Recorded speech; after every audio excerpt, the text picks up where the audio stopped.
Good, snowy and slow-moving Tuesday morning, the 17th of February 2015. I'm forecaster Robert Smith for Garden State Weather and GardenStateWeather.blogspot.com, providing superior forecasting for the northern mid-Atlantic region 24 hours a day.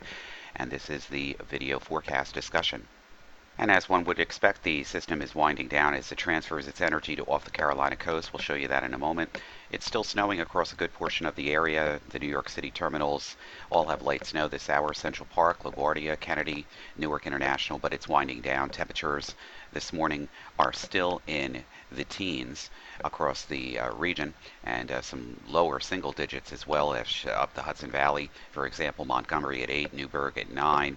And basically, the wind chill's making it feel like it's about 5 degrees or so above zero, maybe down to around zero. A little bit colder in the Hudson River Valley area, with the winds all out of the north-northeast now at speeds about 10 miles per hour on average. We'll get into the snow maps in just a moment. And over the past 24 hours, this is the total amount of snow that has fallen here across the Tennessee Valley and through a stripe of Virginia and Maryland. The Washington, D.C. area, Philadelphia, northwestern New Jersey, New York City received the northern fringes of the system. It's now the trough axis is weakening across this region here, and the system is redeveloping off the Carolina coast a little bit further south, and the models have been trending in this direction, moving the precipitation further to the south and east, and moving the shield here across the New Jersey, New York City metropolitan area for the next couple of hours. There generally been 2-3 inches of snow at the terminal airports this morning, and it could pick up 1 or 2 more inches as this shifts further to the north and east.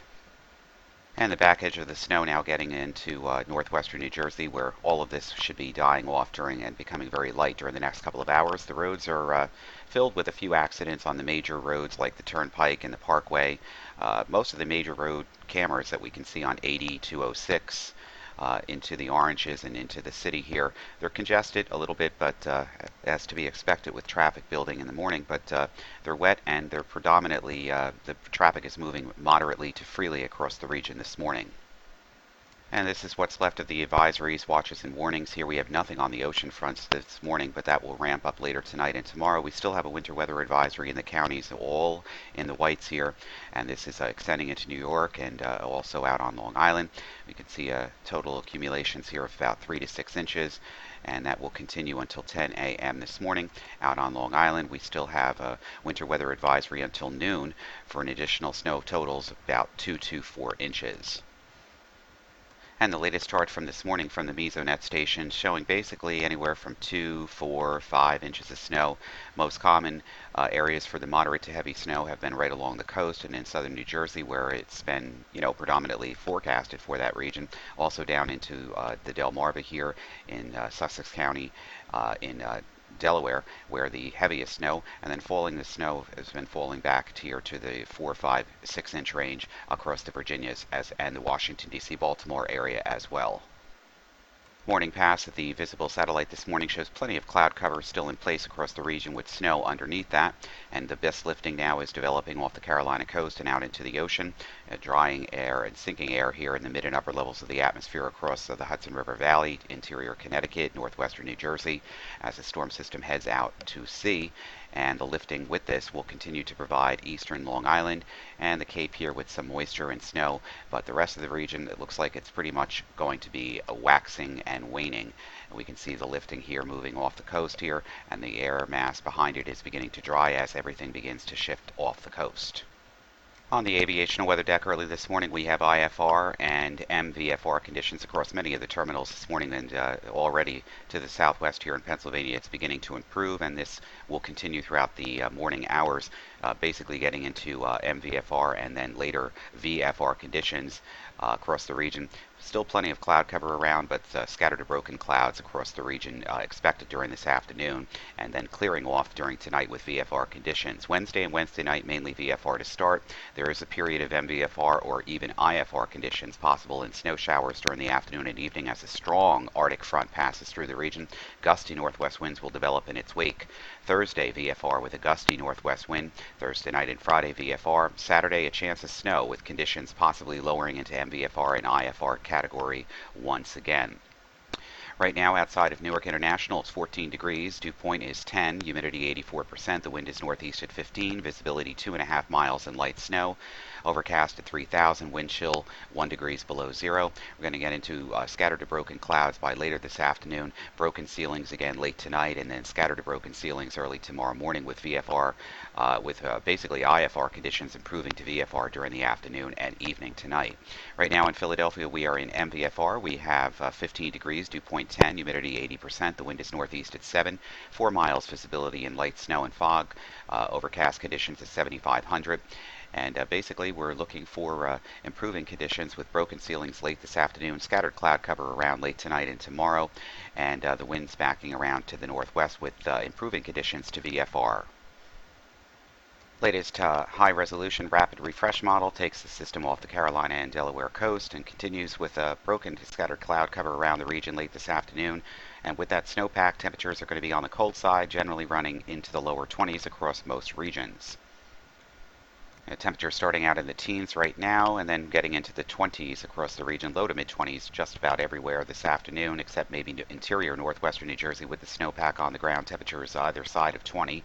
And then back down into the teens tonight and single digits as calm winds prevail. And basically just a very cold snowpack in place, so temperatures are going to be probably around 10 degrees or so either side of the low teens late tonight, early tomorrow morning. Morning run of the NAM 12 kilometer this morning. There goes the snow, out it goes, and then just clear and cold air in place, scattered to broken clouds around the region. Here comes the Arctic front during the day on a Wednesday afternoon. This could be preceded and accompanied by snow showers and snow squalls. We could have about a quick inch in some areas. This is not modeled so well on the 12Z, on the 12 kilometer NAM, but it is on the 4 kilometer, and it also is on the GFS. What is behind this is very cold Arctic air that will be in place, and then with dry, cold, blustery conditions for Thursday afternoon, Thursday night, and Friday, and then we set the stage for another winter storm moving into our region for the weekend. Here are temperatures this morning in the teens, and low to mid-20s this afternoon, and then falling off back into the teens and single digits again tonight into early tomorrow morning. On Wednesday, we get a little bit of a break. Temperatures warming up, probably still below freezing though, in the 20s with the snowpack on the ground. And then the Arctic front comes through. Temperatures plummet back into the teens on Thursday morning and the single digits, and we're really not going to recuperate out of the single digits and basically low to mid-teens across the region on Thursday afternoon as Arctic air really just pours in. Temperatures either side of zero again on Friday night, Thursday night, Friday morning, and just very bone-chilling cold. We could be waking up on Friday morning to temperatures -5, -10 degrees, and these are actual air temperatures forecasted, not the wind chills, folks. And temperatures won't rise too much on Friday afternoon either. They'll probably be either side of 10 degrees Fahrenheit. That's cold. And then we await for precipitation outbreak again on Saturday. GFS in motion now. This is the latest and from the latest and greatest. Oh yeah, here comes the Arctic front. The GFS showing a lot more of the snow across a larger area tomorrow as that burst of snow and snow showers could put a quick coating on the ground. And then look at how the isotherms are packed so closely here. The isobars actually packed so closely here. This is true Arctic air moving into the region. Arctic high pressure settles into the region, and this would be on Friday and Saturday. And then we break out with isentropic lift, another front and disturbance in the south conjoining themselves here, and we break out with snow across the region. This could be very late on Saturday afternoon, Saturday evening. Could turn into an icy wet mix across the New York City metropolitan area down through Trenton and Philadelphia. This will have to be monitored. Could be a little bit more snow to the north, but it looks like another mess coming up for the weekend, and this would take us through Saturday and Sunday, and the rain could be moderate to heavy at times across the southeast ends of Long Island and New York City metro. The snow further to the north over the Hudson River Valley area. This will be monitored too.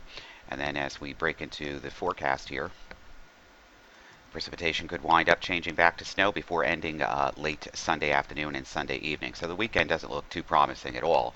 And even behind it, another batch of strong winds and cold Arctic air as another batch of high pressure builds in across the region.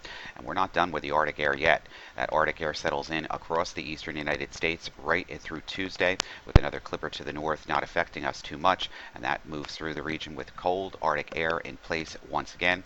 And another precipitation event could be ongoing as a coastal storm develops develops and we get more down cold air damming here, high pressure located in the right place this time. This would be for next Thursday afternoon, and this could mean the storm is deflected further out to sea.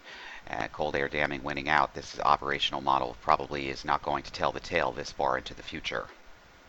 10-day 500 millibar mean anomalies here from the European model, the GFS, and the Canadian all show the same kind of thing. We have positive and negative positive NAO across the region. The Arctic air spills with the trough axis here through the Hudson's Bay region all the way into the eastern United States, keeping the eastern United States probably north and actually south of the Mason-Dixon line below seasonal temperatures, and the storm potentials also do increase. The ridge axis here with a positive PNA shifting further off the coast. This is still a negative EPO here, and we just don't really see the true blocking. We do see a lot of potential for mixed precipitation events under this domain, and also plenty of cold air locked in place right through about the 25th of this month. European ensemble guidance anomalies here at the 500 millibar level. Look at this Arctic air that is in place and forecasted to build further south and east right through this weekend, meaning the strongest and coldest of air that we've seen in could rival some temperature records here at Philadelphia. Anywhere here in the northern mid-Atlantic are going to see temperature records broken on Thursday night and Friday, especially as the core of this Arctic air then lifts to the east. We're still in a rebuilding trough axis here with more cold air on the way, and not as cold, but here we go through early next week again, and we'll find another stream of below seasonal temperatures and heights here in the means across, and this European ensemble guidance here. So we're not really getting out of the woods anytime soon with this cold air pattern that's in place. GFS ensemble 500 millibar height anomalies also show the core of that Arctic air. Record-breaking temperatures in every area here in the northeastern United States on Thursday and Friday, and even possibly into Saturday too, as that wedge of well below normal anomalies by 30 dams here across the region on Friday and Thursday, Friday, and Saturday. And the rebuilding of the trough. Here's our ridge axis again, well out, removed off the west coast of the Pacific here, and our trough axis getting once again in the anomalies, built back into the forecast region for early next week. So more cold air is on the way. So do your best to keep warm and travel safely over the next day or so, and we'll revisit this winter forecast again as we continue to roll on through the month of February 2015. For Garden State Weather and GardenStateWeather.blogspot.com, I'm forecaster Robert Smith. Be safe out there and have a good Tuesday.